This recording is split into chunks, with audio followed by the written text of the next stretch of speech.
Good afternoon, everybody, and welcome to the 16th in our series of Tea Tuesday events and the 11th of 2021. My name is Hilary Woodhead. I'm NAPA's Executive Director, and I'm delighted to host these events. As many of you will know, I have the worst job in the world. I get to talk to these amazing people and drink tea once a month, and hopefully get to talk to people who are here and asking questions in the chat as well. So we have industry experts, often colleagues and friends of mine or of NAPA's, that come along once a month and just talk about a topic of mutual interest. It's a free event, so we would just ask if you would like to make a small donation, perhaps the price of a cup of tea or coffee, then that would be lovely. That will, all donations go towards our free activity support service, our helpline.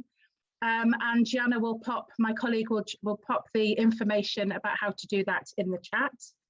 Today, I am delighted to welcome Jackie Poole to Tea Tuesday. I've known Jackie for many, many, many years, too many to count, I think. Jackie is currently the Dementia Champion at QCS, Quality Compliance Systems, and she'll tell us much more about her role a bit later on. But prior to joining QCS, Jackie was the Director of Memory Care at Sunrise Senior Living, and for many years before that has been a well-known consultant, facilitator, and all-round good egg when it comes to understanding dementia and dementia care. One of the things that obviously Jackie is particularly known for is the development of the PAL instrument, and I'm hoping she's going to update us on where the PAL is at this afternoon and how the PAL can support good practice in activity provision. So that's kind of our aim and what we're going to be talking about. The other thing just to mention about Jackie, which I think is important to acknowledge this afternoon, is that she is the holder of a couple of very important awards, I have to say. One of which is the Dementia Care Personality Award from the Dementia Care Awards from 2011. And last year, she actually became the Outstanding Contribution Award winner for NAPA. So we are very proud that she holds that from last year. So today's topic, as I've said, is all about activity provision in dementia care, how the PAL can help. Please pop your questions in the chat.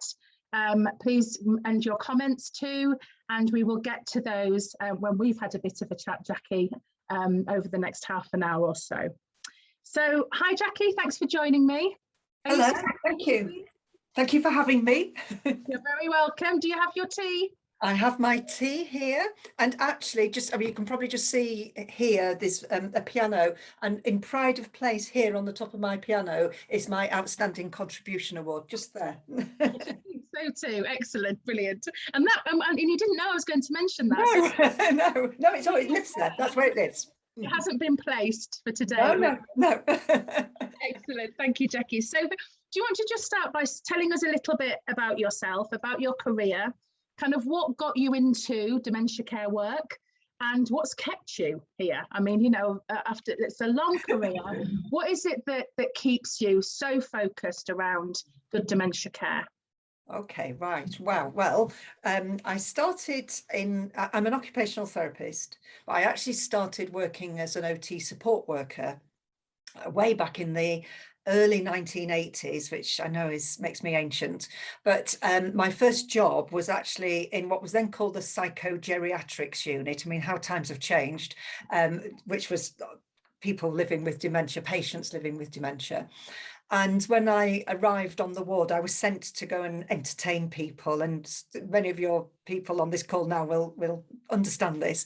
And when I got there, I hadn't really got a clue what to do. I worked in clerical jobs before that, and really didn't know what to do. And I was quite appalled actually by the way that people were sort of sent en masse into one group, and then nobody really knew what they were doing. The patients didn't seem very happy with it all. People were treated as though they were just one homogenous group without any individuality.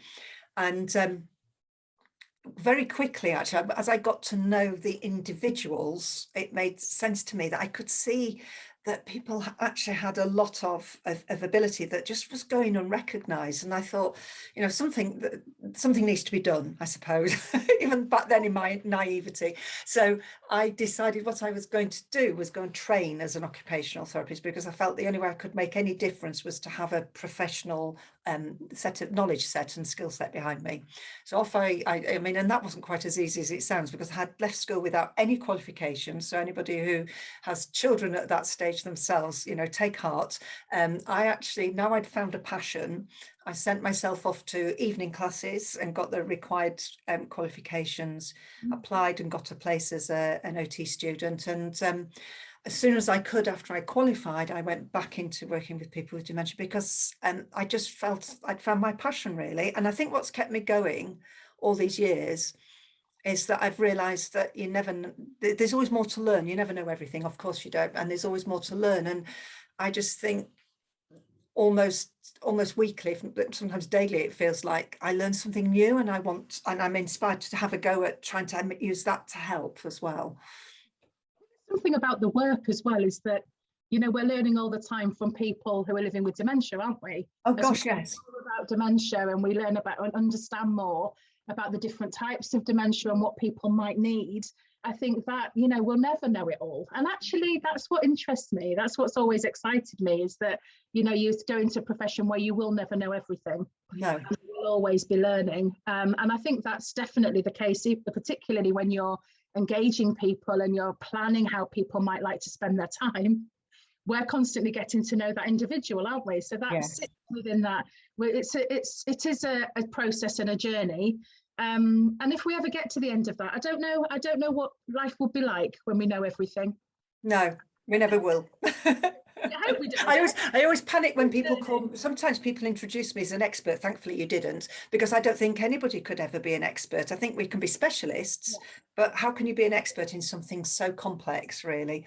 And as Hilary, as I was brewing up my kettle for my cup of tea, actually, weirdly, I decided, and maybe you're all the same, but I realised that I carry a lot of people in my head, and all these little images were popping up of not all, obviously, because I've met thousands probably, but many people who have lived with dementia that I've met, and I feel almost like I'm kind of an ambassador for them as well. So I've got all these little faces in my head, and these stories of people that I met along the way. All the people we've met along the way and are yet to meet. Well, yes, that's true. Yeah. You know, and I wonder sometimes about, you know, when you work, and as I did, in care homes with many people over a long period of time, as many people probably have that are on this call today, that we still have that enthusiasm to keep finding out more about somebody. Yeah. And that amazes me, really. And I think about, you know, my closest friends, my kind of uni friends, my girls that I'm still very in touch with from nearly 30 years ago. We're still finding out things about each other, and we've been best friends for 30 years. And I think that's really, you know, if you and that's probably the case in our relationships, in our families even. You can't know everything about somebody, and that's what keeps, I think, activity and engagement so fresh, is that we can keep on learning more about each other and about ourselves that will actually feed into the work that we do to be more person-centered. So yes, thank you I can see people now too. I can think of people that have stayed with me and inspired me. And not just other specialists, but absolutely the people with dementia that I've met along the way. And I would say as well, people sometimes as well, I have to admit, that where I've got cross on their behalf, and I've felt that I've got to challenge something or tackle something as well. Yeah. Often that's where there's learning as well, isn't it? You're learning how to why do you feel that way? Why has it made you feel cross? You know, and why do you feel the need to act and make a difference? And I think sometimes that's important. It's important to have those experiences that challenge us as well, because it makes us ask questions, doesn't it, of why is it so? Why does it have to be this way? Yes. And of course, those of us who've been around a long time have asked a lot of questions. Lots of questions, yeah. Lots of questions. So, you know, please ask questions, because you can never know everything. Please ask questions, and we will do what we can with what we know so far to answer them. So that's a really good point. Well made, Jackie. Thank you. So if you look back over your long and amazing career, What's been your professional highlights? Could you pick out a couple of things that really stay with you? Well, I suppose, although at the time I probably didn't realise the highlight that it was, was working with Tom Kitwood. Has to be a highlight. He was so charismatic, of course, anyway, and so great to work with, and also very challenging, and challenging of you and your ways of thinking. So that was good learning. And of course, now I realise, I mean, for many years, I've realised what a brilliant opportunity that was, and to help me to develop and grow. So that's clearly been a highlight. The PAL, and seeing the PAL itself grow, and getting, I suppose, highlights of the PAL book arriving on the doorstep in a completely different language that it's been translated. It's just incredible seeing it sitting there in Japanese, for example. So you receive your book back in a language that you don't you can't understand. Yes. How amazing. The only words I could recognise were Jackie Poole. Everything else was in So I think yeah, I mean, the PAL probably is still the thing, the piece of work that I'm the most proud of, and it's like having a child that's gone on its own journey as well, and taken off now on its own, which is fabulous, which I'll tell you more about with the QCS connection. Absolutely. No, we will hear more about the PAL, I think, because and how it's developed, how you've developed with it, and how the PAL has developed. Yeah, brilliant. So, we know that activity and engagement is something that you're really passionate about, that you're an advocate for. But why is it so important, do you think, that we get this right for people with dementia? What is it about activity that, why do we spend all our time, NAPA, spend all our time, and there's lots of others out there, enthused when it comes to activity and engagement? What is it about that is so important in the lives of people with dementia, as opposed to everybody's life, I suppose? Yeah. Well, I think it's, for me, well, I think it's through engagements, and I think two words that are really critically important are engagement and meaningful. And both of those on the surface of it mean one thing, but when you delve deeply into them, especially for people with dementia, have much more to them. So helping people to engage means, well, I have this book that's well thumbed, which is by somebody called Csikszentmihalyi, which is about flow. And if you help somebody to truly engage in an activity, they become less aware of their surroundings. They become less self-aware and more, it's all about the activity, because it's the just right activity at the just right level, the just right challenge. And when we've got that right, then they're engaged physically, emotionally, socially, cognitively. So engagement's in lots of different aspects, and it's bringing all that together. And of course, the importance of that, we know, is on health, on well-being. Not just emotional well-being, but physical health as well, if we get it just right. There's nothing worse than being frustrated because something's too difficult, or bored because it's too easy. And so it's about that just right challenge as well. And then, and so, of course, that's really important to somebody with dementia, and if we're supporting people with dementia, because we've really got to understand everything about that person. And somebody with dementia in the main is likely to be an older person. So they come with a package of experiences, life experiences, personality that's been well honed, and physical needs as well as cognitive needs. So all that has to be understood to get it really right. It's not like mending a broken leg, is it? There's no one set way of doing something. You've got to understand all the nuances. And then to be meaningful, of course, we've got to understand all that I've just been describing, because it's got to be something that's meaningful to the person. But that doesn't necessarily mean that it's entirely about only knowing the person's past history, so that you offer them those things. That's important, but it's also important to understand character and personality, because then that helps you to offer new experiences, because we're all open to new experiences, and they help us to grow and develop.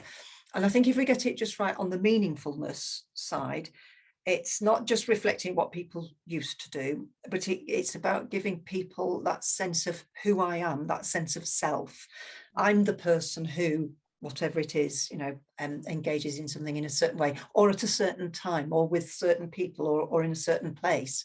So meaningfulness is important to hold on to your sense of self. And if you're somebody with dementia, that can be starting to be eroded, not just because of your memory difficulties of remembering your name or people, but the way that others are starting to relate to you, and how they can take away from that self-identity. So I think activity is critically important to well-being, and that kind of sense of self-identity and self-worth as well. That was a long answer, sorry. Fantastic answer. And, you know, I was nodding throughout. And I think one of the things that I often think about is the importance of connection as well, and giving people just an opportunity to connect with the things that are important to them. And that is absolutely, and what I really liked about what you said is, you know, when you think about the things that people used to enjoy and the things about their lives that have happened to them to date, but also who they are today. And I think sometimes we get very caught up in, don't we? Life history is absolutely vital. Don't get me wrong. We need to know as much as possible about somebody, but also that as human beings, we're ever evolving, we're ever changing, aren't we? Yeah. And there might be something that's happened today that's really significantly impacted on who I am. Yes. That's the same whether I'm living with dementia to moderate stage, in the late stages of dementia, that can still be happening and still be influencing my experience. So I think that's, you know, in terms of activity and engagement, it can be information that we're finding out today about somebody that only came to light today, and that is just as important as all of that previous life history as well, isn't it, in terms of meaningful connection and engagement. So thank you, That was a brilliant answer. Thank you. Thank you. And I think it's important to understand people can still have aspirations. It's not just about what they've done in the past. Absolutely. And that, you know, and for all of us, that changes all the time, doesn't it? So, you know, what the things that I wanted to do, the things I needed and had to do by the time I was 40, some of them I did, some of them I didn't. And the things that I want to do and have to do by the time I'm 50, the list is getting longer. It's not getting it's getting longer. And because every day I'm thinking of other things. I'm thinking, well, actually, I'd love to read Jackie's book in Japanese. I'll have to learn Japanese. Yes. You know, so actually there's all those, everything we experience helps us to think differently, doesn't it? And what gives us, what helps us to feel alive? What gives us that sense of well-being? Brilliant. So back to the PAL then, because let's hear a little bit more about the PAL. We know it's now used all over the world, and as you said, has been translated into lots of other languages. But how did it come about? Where did it come from? And how can we make sure that that it's still being used, and that it's helpful in terms of activity provision? So take me on a bit of a journey with the PAL as to where we're up to now with it. Okay, so the PAL came about because of two pieces of work I was doing at around the same time. One piece of work was as a consultant with a group of care homes where they'd been given the funding for an occupational therapist to work with the activity providers in the homes to work out activity plans for the individual residents. So I wasn't actually that OT. I was brought in to manage the whole project, and the OT post had just been funded for 12 months, and she was using an OT cognitive assessment tool, which once you'd carried out the assessment, it's called the Claudia Allen tool. Once you carried out that assessment, then you had to use all your OT skills and background knowledge to draw inferences from that and make sense of what you'd kind of measured, and then turn that into a plan. So I was really concerned that once the 12 months was up and this OT had disappeared back into wherever, that all these activity providers would then be left with, as the people progressed in their conditions or new residents arrived in, what were they going to use? So I was thinking, and it was a drive home of maybe 40 minutes, I have to admit, I was thinking, what could we do? And then I'm thinking, it's going to have to be me. What can I do that can create a tool that's based on, and it is most certainly based on Claudia Allen's work, but that self-interprets and produces a guide at the end of it for the activity providers to use. And at the same time, the other piece of work I was doing, I was working with Tom Kitwood, who I mentioned earlier on, who was a professor at the University of Bradford Dementia Group. And they were producing a series of good practice guides for Jessica Kingsley Publishers. And he asked me if I would and I could still hear his voice when he said it. He said, "Could you just write a book?" You know, it was like the first of these. As you do. So, and this was to be a book about enabling people to be able to do things despite their dementia. So I started off on that book, but because I was kind of had in my head about this idea of an assessment tool, and I was thinking, okay, so it needs to be some kind of easy to complete tick list, but then produces this guide at the end of it. The two kind of blended together, and when I showed Tom it, he said, "Oh my goodness, we've got two books here." And actually, the original book about which was about doing things never got published. We never got round to it because we then moved into the PAL. So the Jessica Kingsley book in the Good Practice series is actually the PAL instrument book. So, I mean, it wasn't that simple as a 40-minute drive home and it was done. You can, I wish, but the beginning thought of it was there. And so I kind of tinkered around with what it would look like. I tested it out in these particular care homes and also in a local hospital that I was providing some support to, and got feedback from them, and gradually tweaked it and redesigned it. And it got published in this Good Practice Guide back in '97. But then the team at University College London in 2008, a research team there headed by Martin Orrell and with Jen Wenborn, who's another occupational therapist, a research OT, we're doing a piece of work with some care homes in the London area, I think it was, and they wanted a tool to measure the outcomes and the success of using activity provision in care homes, but there wasn't any valid tools. So the PAL instrument was the nearest they got, but it wasn't valid. So what they did, and this was quite anxiety ridden for me, I can tell you, but they took it and tested its reliability and validity first. And then because it was proven, then they used it as their tool of choice to measure their outcomes.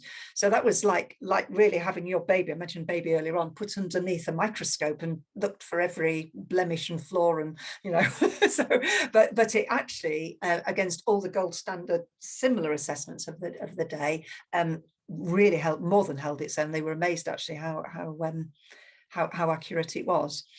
So yeah, so that was really, then it got published in another form with all the information about its reliability and validity, and off it went really. And there's been several, well, it's the book's now in its 4th edition. And it's grown, the book has grown. So the 4th edition of the book has got, half of the book is actually about ideas for activities at these 4 different levels. There are four levels of ability. And I'm always ability focused. So it's not looking at, you know, you're sort of, one of the ways of looking at dementia is saying that it's early, moderate, late, or early, moderate, advanced. And that's looking at how much the symptoms of dementia are affecting somebody. I tend to look at it the other way around and look at what abilities the person's got left, because I think there's always, you know, what we call end stage dementia, I call the reflex level of ability, based on the idea that if you stimulate people to make reflex responses, then they will respond. And because they're not overriding those reflex responses, you and I will override reflexes. But if you've lost that ability because you've learned it and it's something you can lose, then you will respond in a reflex way. But that means, that's beautiful, because it means that all your cognitive processes are firing, and so the person becomes more aware of self. And going back to what we were saying earlier, it means people at that level, you actually can provide meaningful objects to the person, but actually those objects become the vehicle for the interaction with you. And that's what's important. It's about connection more than anything else. Yeah, so there's 4 PAL levels, planned, exploratory, sensory and reflex. And even at the planned level, which is the highest level of ability, people have got some minimal difficulties, and really those are around there's higher cognitive functions of reasoning and judgment and being able to kind of think ahead, and so problem solving is a big part of that. So people at that level need us to step in and help if they can't problem solve, but should back off if they're fine. And then between those, the other 2 levels, it's a sort of a grading, if you like, of those. And it's all based on developmental theory. Yeah. In terms of the difference it makes to people's lives, has there been any kind of evaluation or research done around the impact it's had on people living with dementia and on staff and how they engage with them? Have you got some, is there some evidence around the impact it has on quality of life, or quality of engagement, I should say? Not that I'm aware of, but the PAL does tend to have a life of its own now, and I know I discover things and think, oh gosh, I didn't know that was happening. However, interestingly, Hilary, I'm in a chat at the moment with, I mean, not right at this moment, but in a chat with some colleagues over in America, and they are going to, most other countries are translating it, but what they're doing is localizing it. So that means rather than, it's still English of a sort, isn't it, of course, but it's with American spelling and slightly cultural differences. So I'm helping them with that. But on top of that, they are then going to carry out a research program that I'm going to support them with, which will look at the impact on the activity provider and the caregiver in terms of their confidence when they've been given this support about breaking down an activity. I've had lots of anecdotal information. We haven't over the years, but yeah, I was just wondering if there'd been any I think there's somebody's PhD in that, Jackie. Yeah. Anybody is it that's on the call? Anybody listening? Anybody listening? And if you have used the PAL yourself or use it in your practice, do tell us in the chat. Do you know how that's been and what your experience has been of using the PAL instrument? So where is the PAL now? How can people get their hands on it? And well, how to use it? Well, it's still published in the book that comes out from Jessica Kingsley. I'm actually just in the process of writing the 5th edition, though, of the PAL book. So you might want to hang on to get that one, although it probably won't come out for another year because these things do take time. And the reason I'm writing a 5th edition is, well, there's 2 main reasons. One is because the PAL instrument was acquired by QCS, Quality Compliance Systems, and I went with it for a period of time, which is why I'm their dementia care champion. And they've done so I wanted to make the changes in the book to just to show that they're now the owners of the PAL instrument as well. But on top of that, back in the 1st edition of the book, the PAL instrument is a battery of resources. So there's the checklist, which is the assessment. That produces the 4 guides, and you select whichever one you've come up with from the checklist. And then there was originally also what I grandly called an outcome measure. But then by the time I got to the 2nd edition, I was thinking that's not really an outcome measure. It's not being tested. So I took it out. And finally, with some work with Professor Leslie Collier, who's now at the University of Winchester, but at the time she was at the University of Brunel, we've worked together to validate what we've now called the PAL engagement measure. So the information about that and the engagement measure will go into the 5th edition of the book. So that kind of nicely rounds it off, actually. So that the engagement measure will be activity specific, you activity guys on this course. So say you've got a person who's taking part in an creative arts activity.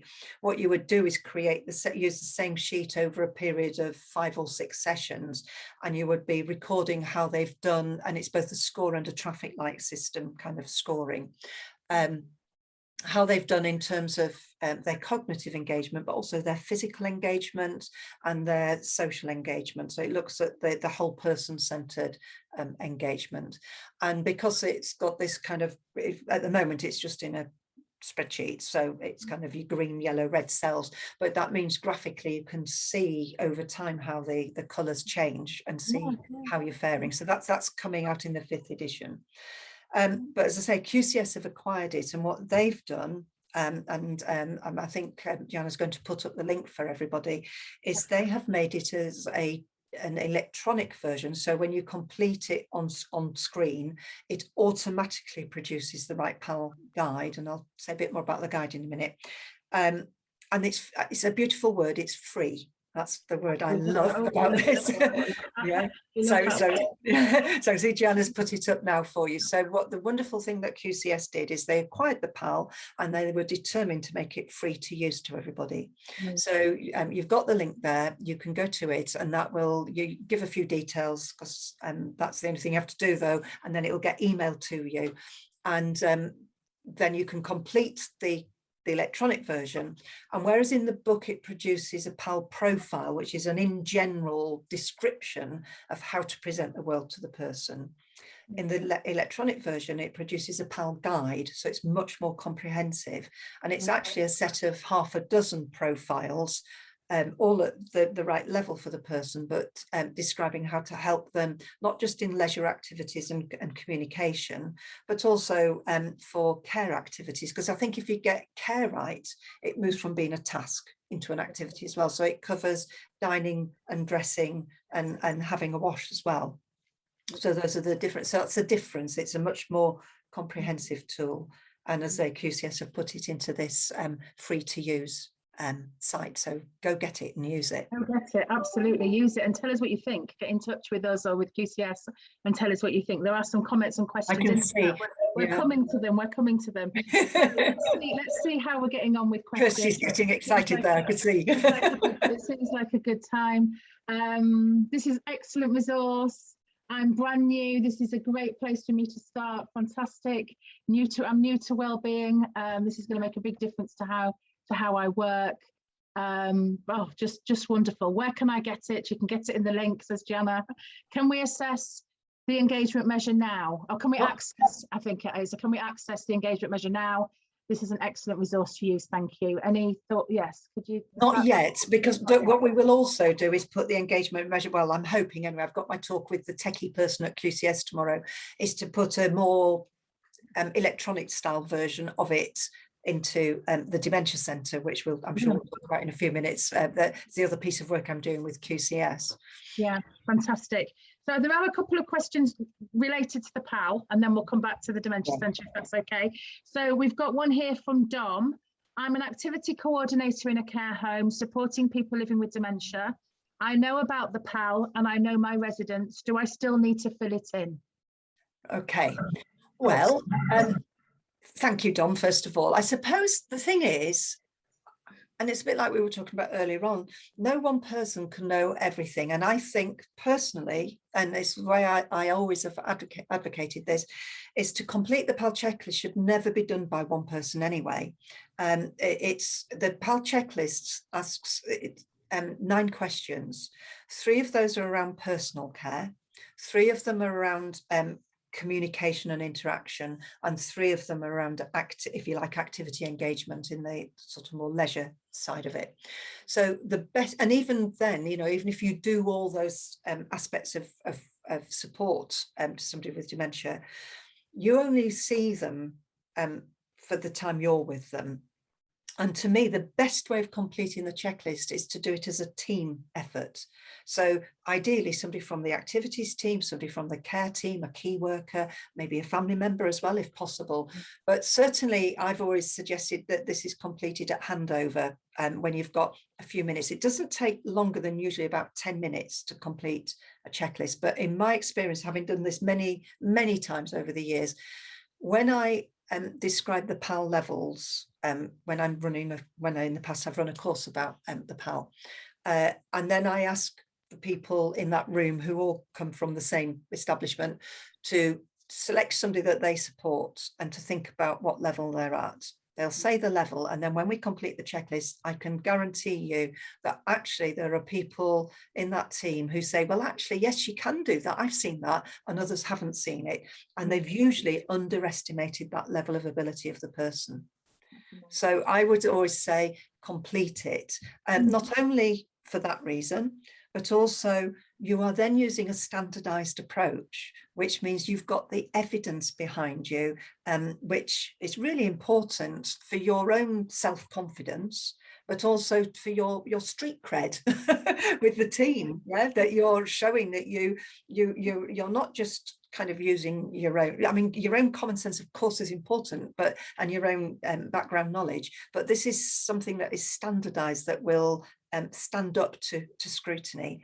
And finally, I was going to say it's also really good then for the service that you're offering for evidence to the likes of regulators and commissioners as well.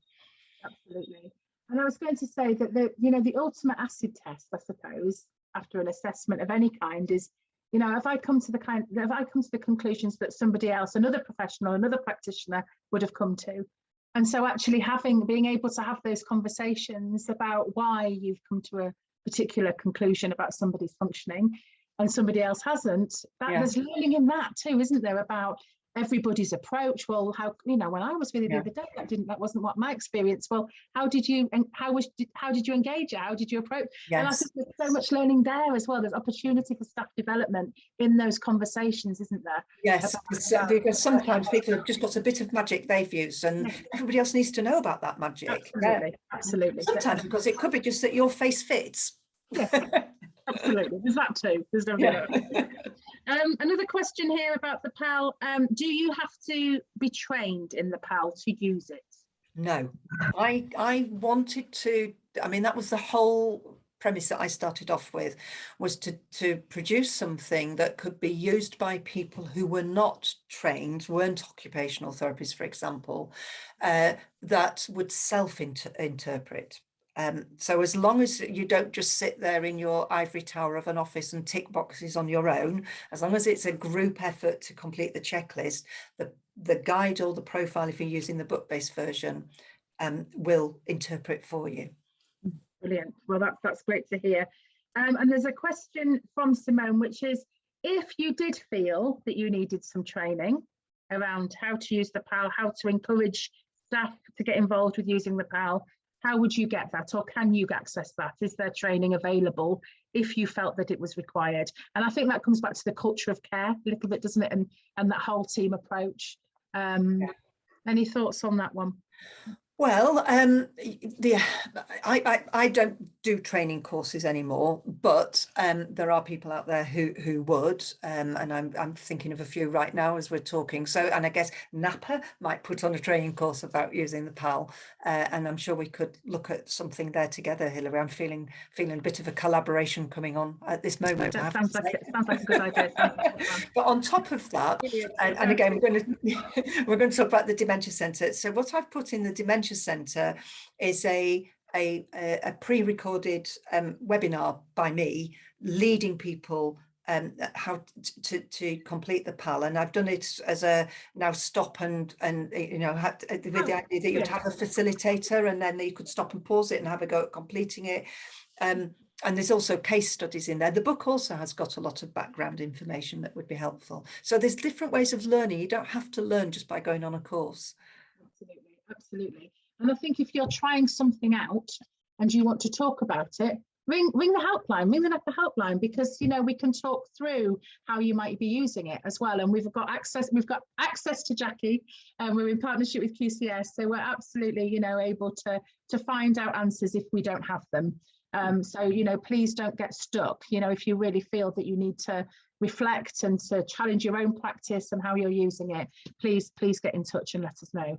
So any top tips, anything in particular that you would, from your experience, any top tips around activity and engagement that you would like to share? With top tips, activity and engagement. Well, I think always be, really truly be person-centered, I would say, and activities, as I've said a lot about meaningfulness, and I think that's really important, and I think be observant.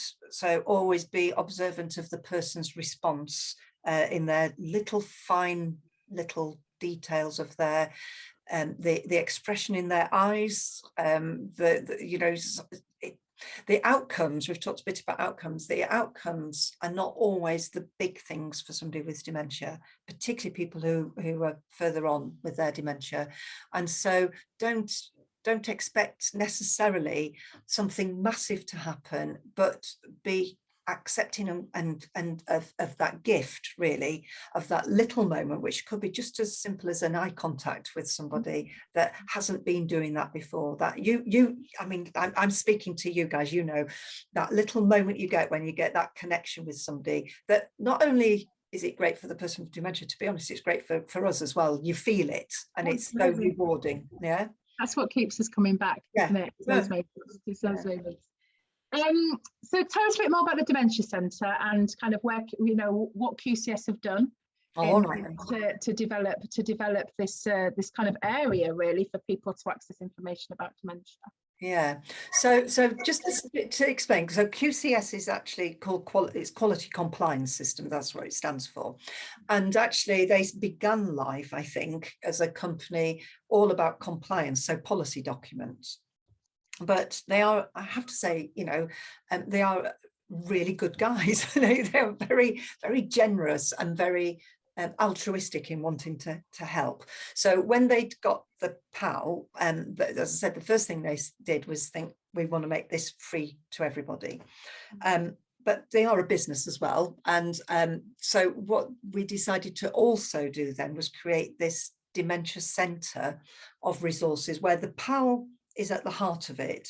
So the link you've already been given will take you just into the PAL instrument, and you're very welcome to just use that. But I think Gianna will be sharing another link for you, which is about the Dementia Centre. And when you, that is a one to subscribe to, so it's payment for that one. But when you go onto the page for it, you can find out more about it and decide and talk to whoever who's the decision maker and the purse holder as well, of course. But in the Dementia Centre, what I've done is put the PAL at the heart of that as the scaffolding, really. And then there's lots of other tools and resources around that. And really, it's all about, as the PAL is the tool that adds to the care plan. So the care plan might be telling you what needs to be done to support somebody, but the PAL then tells you how. Yeah. And so what I've done is added in other resources for the how. So there are some additional PAL resources. So that's where this learning webinar is, and the case studies, and where the engagement measure will sit as well, I think. But then there is also a tab called, and I'm very excited by this, called Purposeful Practice Guides. So what I've done is taken some of the common activities that we get involved in supporting somebody with dementia, and described them, broken them down, not only according to the PAL levels, but also by paying attention to the holistic approach, the whole person-centered approach. So how you adjust the words that you use, the language that you use, the emotional expression that you use, depending on the character of the person and the personality of the individual. Also using your emotional intelligence to read what's coming back to you, so that you, so that you stay in the moment with that person. So Purposeful Practice Guide. Purposeful practice has been around a long time, but in other industries, I don't think I've seen it really in the care world, but I came across it and thought, gosh, this is so relevant to us. And another word for it is deliberate practice. So when you go to get your mitts on somebody to do something with them, you really have a goal in mind about what is your intention in that moment with that person. So, for example, it could be, I don't know, we've just had Halloween, we're going to carve out a pumpkin, but that's your group activity intention, but your intention with individuals could be really different. For one person, it might be to enable them and facilitate them to have more connections with other people in the group. For another person, it might be simply that you want to make them smile. So having a goal focus then changes the way that you go in and actually enable that person and support them. Yeah. So those purposeful practice guides written for different activities give the goal focus, and then what to look out for, what kind of language to use. If you've got somebody who's fun and spontaneous, you might use certain words. I think as an example, one of the activities I've got a guide on is about helping somebody with their continence care. So for one person who's fun and spontaneous, you might be able to say something like, do you need to go powder your nose, or do you want to see a man about a dog, all those kinds of phrases. Somebody else, you might be having to say, oh, don't worry, I'll help you to get more comfortable. Yeah, so it's about using the right language in the right way for the right person. And that's what these purposeful practice guides do. And alongside those, in that part of the resource, there's also a competency check. So it's really a tool for the supervisors and the line managers to use as an observed, reflective practice approach to support the person to see if they're doing all these things, the care worker or the activity provider. And that's not just about picking up where people are doing things wrong more importantly to me, it's about picking up the things that people are doing well and actually showing them the great work they're doing, because people do fantastic things and they've no idea how great they are. So this tool is as much about rewarding great practices as it is helping to develop people who perhaps are struggling a little bit. So there are other tools. There's a library in there full of signposting people towards books that are out now and how to get hold of them, research papers with a few discussion points if the team wants to have like a journal club kind of approach to learning, and films as well, use helpful films that are really good for learning. And I've also popped in there some information about policies and which these purposeful practice guides, which type of policy they're going to help you to fulfill and go over and above, and mental capacity assessments as well. I've written some examples of what good mental capacity assessments look like for some of the key areas of decisions that sometimes people struggle, and some of the mental capacity assessments I've seen over the years are a bit dodgy and questionable if it did ever go to court about how was this decision made. So I think a few case study examples would be helpful, so I've popped those in there too. So yeah, so that's all what's in the Dementia Centre. Sounds amazing, and it's just launched, hasn't it? It's fairly new. Very new. So if you don't know about, if you want to know more, or if the organisation you're working in doesn't know about QCS, do have a look at their website and get in touch and find out a little bit more from them. Thank you very, very much, Jackie. You're welcome. So, thank you. I'm just looking to see if we've got any more questions. I can't. Oh, one more question. What's next, Jackie? Brilliant. A lie down, I think. A nice lie down after all that. I've been saying retirement for the last 10 years, but it doesn't seem to be happening. You can probably see behind me my little friend here. This is Hug. So I've been doing lots of work with Hug World and developing some PAL guides for them.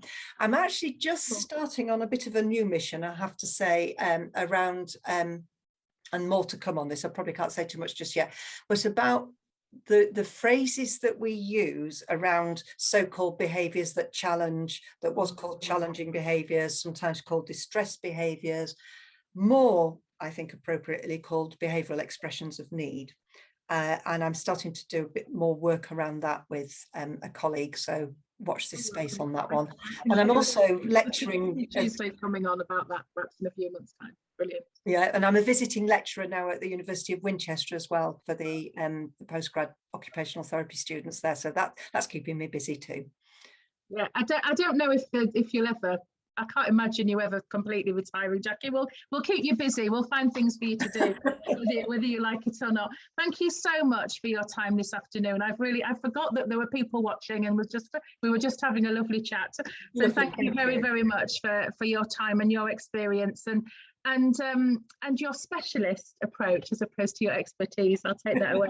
Your specialist approach. And as I said, if there's anything that Jackie's said, if you want to get in touch after the webinar with Jackie or with myself or contact the helpline, please do, and we can make sure that you get any of your questions answered the best we can answer them. If we can't answer them, we can pass you on back to Jackie.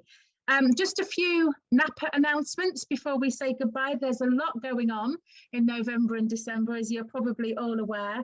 The November calendar is out and the December calendar is on its way. So we know that December is a very busy time for activity providers out there. So we've got lots of things to help you in planning the end of the year. So keep an eye out in NAPA News for your December calendar. Also, we've got some exciting events. So next week we have Winterfest, which is a week-long festival of activity. We've got webinars, interactive sessions on all sorts of topics relating to activity engagement, and that's all free. So you can just pop onto Eventbrite and sign up and come along to Winterfest next week. And we have the Winter Wellbeing Walk on the 4th of December.